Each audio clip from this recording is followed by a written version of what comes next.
Hello everyone, my name is Aditya Deepak Satpute. Today we are learning about principles of management. In my group members are Gaurav Kulkarni, Pratham Khaire, Aditya Satpute and Jayesh Bhaviskar. These are my group members. Introduction to the principle of management. It has been said that management has four basic functions: planning, organizing, leading and controlling. Common sense dictates that without these principles of management being in a place, an organization would have trouble achieving its aim or even coming up with the aim in first place. Management as an art. It is called as an art because managing requires certain skills which are personal possessions of manager. Science provides the knowledge and art deals with the application of knowledge and skills. A manager to be successful in his profession must acquire the knowledge of science and the art of applying it. These are the basic principle of management. First is division of work, second is balancing authority, and third is responsibility. Discipline. Fourth is unity of command. Fifth is unity of direction. Sixth is subordination of individual interest to the general interest. Seventh is remuneration. Eighth is color chain. Ninth is order, and tenth is equity. And 11th is stability of tenure of personnel. 12th is initiative, and 13th is spirit de corps. Now, Pratham Kaire will explain next slides.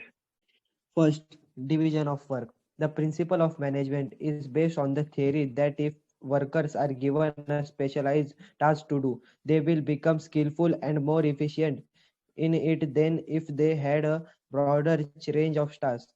Therefore, a process where everyone has a specialized role will be a different one. Or the principle of division of work means to divide a given activity or work into small pieces or parts so that each part is handled with great ease and efficiency. Second, balancing authority and responsibility. Authority is the power to give orders and get it obeyed, or in other words, it is the power to take decisions. Responsibility means state of being accountable or answerable for any obligation, trust, debt, or something. In other words, it means obligation to complete a job assigned on time and its best way. Or authority means power to take decisions. Responsibility means obligation to complete the job assigned on time.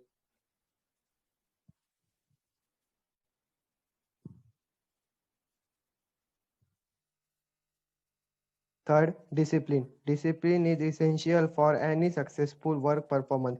Fayol considers discipline to mean obedience, respect of authority, and observance of established rules. Discipline can be established by providing good supervision at all levels, clear explaining the rules, and implementing a system of reward and punishment.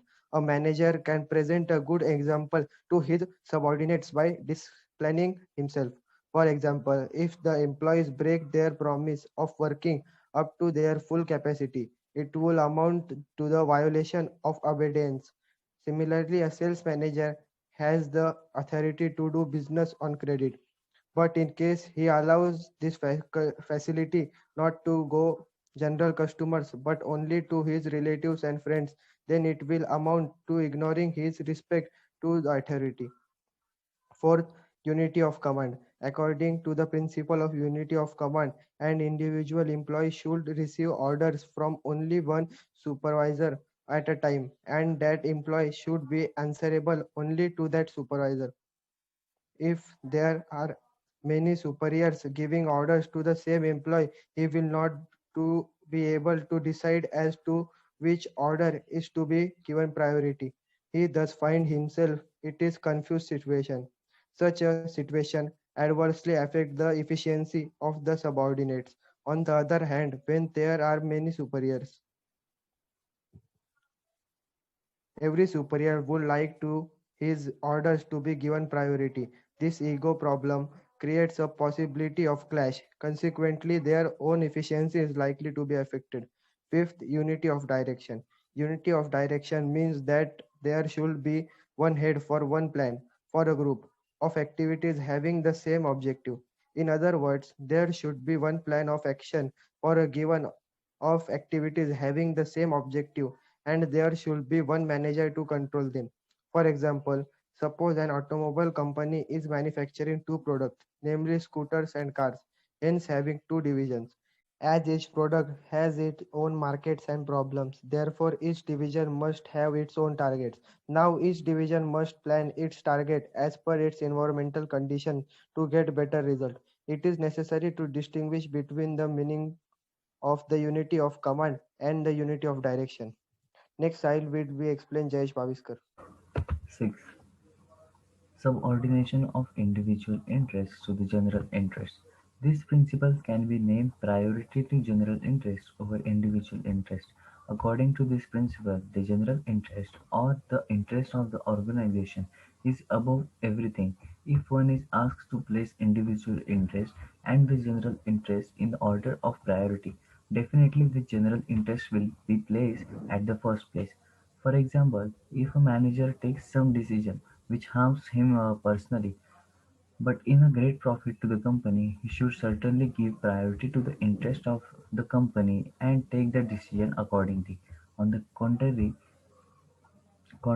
if some decisions help the manager personally but results in a great loss to the company, then such decisions should never be taken. For example, a purchase manager of a company has to purchase 100 tons of raw material. His son happens to be supplier along with one other supplier in the market. The manager purchases the raw material from the firm of his son at a rate higher than the market rate. This will profit the manager personally, but the company will ensure heavy loss. This situation is undesirable. 7. Remuneration. FIOL is of the opinion that the employees should get a fair remuneration so that the employees and the owners find equal amount of satisfaction. It is the duty of manager to ensure that employees are being paid remuneration according to their work. If, however, they are not paid properly for their work, they will not do their work with the perfect dedication, honesty, and capability. As a result, the organization shall have the face failure. Proper remuneration depends on some factors like the cost of living, demand of labor, and their ability. File fails in order to motivate the employees. Apart from general remuneration, they should be given some monetary and non-monetary incentives. For example, suppose that things are getting dearer and dearer and the company is getting good profits. In such situation, the remuneration of the employees should be increased even without their if this is not done, the employees will leave the company at the first opportunity. Expenses shall have to be incurred on new recruitment, which shall bring loss to the company. Ninth, scalar chain. Meaning of scalar chain. It refers to the formal line of authority which moves from highest to the lowest ranks in a straight line. Tenth, order. According to the principle of order, a right person should be placed at the right job and the right thing should be placed at the right place. According to Fire, every enterprise should have two different orders: material order for a physical resources and social order for human resources. Keeping the physical resources in order means that a proper place for everything and everything in its right place. Similarly, keeping the human resources in order means a place for everyone and everyone in his appointment place. Maintaining these two orders properly will ensure that everybody knows his workplace, what he is to do, and from where he would get required material. Consequently, all the available resources in the organization will be until properly. Gaurav Kulkarni will explain the next subpoint. Equality. This is the principal test that managers should treat their subordinates in just a kind manner so they can develop a feeling of dedication and attachment for their work. All the employees should be treated equally. Stability of tenure on personnel. From the point of view of management, it is absolutely harmful to the change. The employees frequently as reflection of inefficient management. Therefore, according to this principle, there should be stability of tenure of the employees so that they can work continuous efficiently. Initiative. Initiative means capacity to work while expressing one thought according to FAL. his duty of manner so that encourage the feeling of initiative among his employees for doing some work or talking someone some decision about with some limits of authorities and discipline. It will be the possible only when the manager will welcome the thoughts of his or her subordinate. By the doing so, subordinate will be present new useful ideas time and again the gratefully they will become a integral part of organization. In order to make this process a success manner will have to abandon his false sense of prestige. For example, a salesman suggests to his sales manager to implement a new advertisement technique. The sales manager sends him away by the telling him that will, it is not possible or and ignore the suggestion altogether.